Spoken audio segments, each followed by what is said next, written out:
সম কৰ্মকৰ্তা তথা শ্ৰোতা ৰাইজলৈ অসমীয়া নৱবৰ্ষৰ আন্তৰিক ওলগ জনাইছোঁ।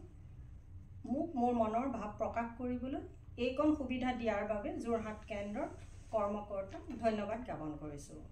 মই শিৱসাগৰৰ ছোৱালী আছিলোঁ আৰু 1991 চনতে যোৰহাটৰ বোৱাৰী হিচাপে যোৰহাটলৈ বিয়া হৈ অহাৰ দিন ধৰি যোৰহাটতে বসবাস কৰি আছোঁ।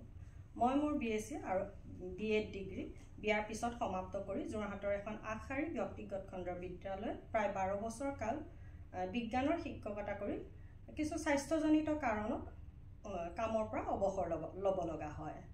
কিন্তু তাৰ পাছতো মই মোৰ ঘৰতে যিখিনি দুৰ্বল ছাত্ৰ ছাত্ৰী আছে বিজ্ঞানৰ ক্ষেত্ৰত যিখিনি দুৰ্বল ছাত্ৰ ছাত্ৰী আৰু যিখিনি কিছু আৰ্থিকভাৱে দুৰ্বল ছাত্ৰ ছাত্ৰী আছে সেইখিনি ঘৰতে বিজ্ঞানৰ শিক্ষাদান কৰি আহিছোঁ।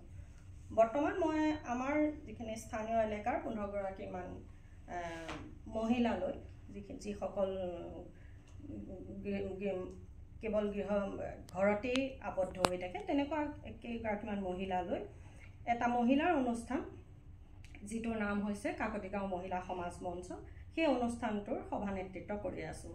তদুপৰি মই মাজে সময়ে সেই ক্ষেত্ৰতো মই ভাবোঁ মোৰ যিখিনি অতীতৰ ছাত্ৰ ছাত্ৰী আছে এতিয়া তেখেতসকল সফল নাগৰিক হিচাপে সমাজত কাম কৰি আছে। যেতিয়া তেওঁলোকে কয় যে তোমাৰ আপোনাৰ কাৰণে বা আপুনি এইখিনি আমাক বাদ দেখুৱাইছে, তেনেকৈ ক'লে নিজকে এগৰাকী মহিলা হিচাপে গৌৰৱ অনুভৱ কৰোঁ।